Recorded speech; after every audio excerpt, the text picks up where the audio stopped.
La conférence des chefs d'État et de gouvernement vient de condamner fermement la tentative d'usurpation de la volonté du peuple ivoirien, librement exprimée lors du second tour de l'élection présidentielle. En outre, elle me reconnaît comme le président élu de la République de Côte d'Ivoire.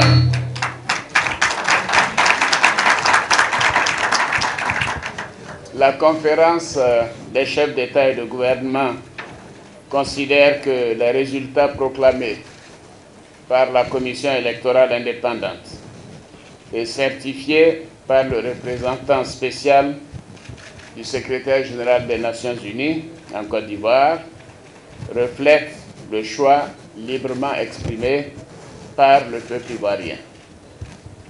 La conférence des chefs d'État et de gouvernement invite donc M. Laurent Gbagbo à respecter les résultats de l'élection et à rendre sans délai le pouvoir dans l'intérêt supérieur de la Côte d'Ivoire.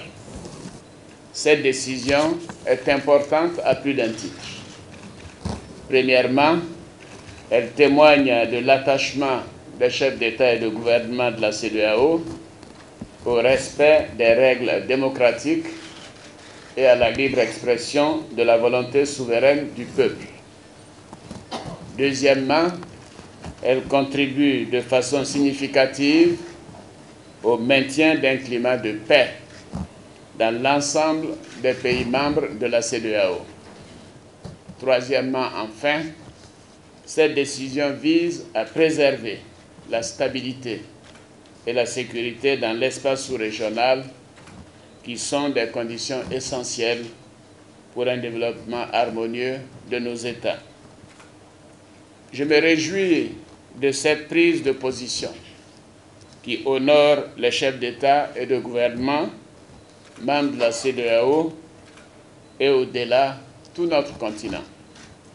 Je voudrais, au nom du peuple ivoirien qui aspire à la paix, exprimer ma profonde gratitude aux chefs d'État et de gouvernement de la CEDEAO pour leur soutien et pour cette marque de solidarité à l'endroit de notre pays.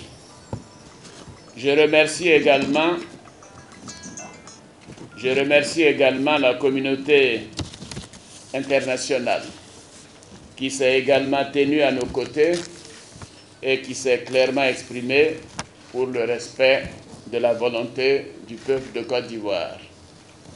Je regrette que le sommet ait été contraint de prendre des sanctions prévues par les statuts de la CEDEAO et que notre pays soit suspendu jusqu'à nouvel ordre des instances de décision de la communauté.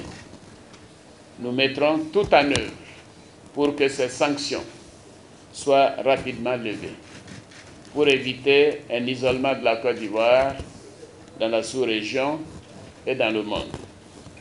J'appelle donc M. Laurent Gbagbo à rendre le pouvoir. Alors que le peuple ivoirien s'est prononcé clairement, son intransigeance ne peut qu'exposer notre pays à des dangers susceptibles de le fragiliser davantage. Je souhaite que la raison finisse par prévaloir et que M. Laurent Gbagbo accepte de se plier à la volonté du peuple ivoirien. J'appelle tous mes compatriotes au calme et à la sérénité.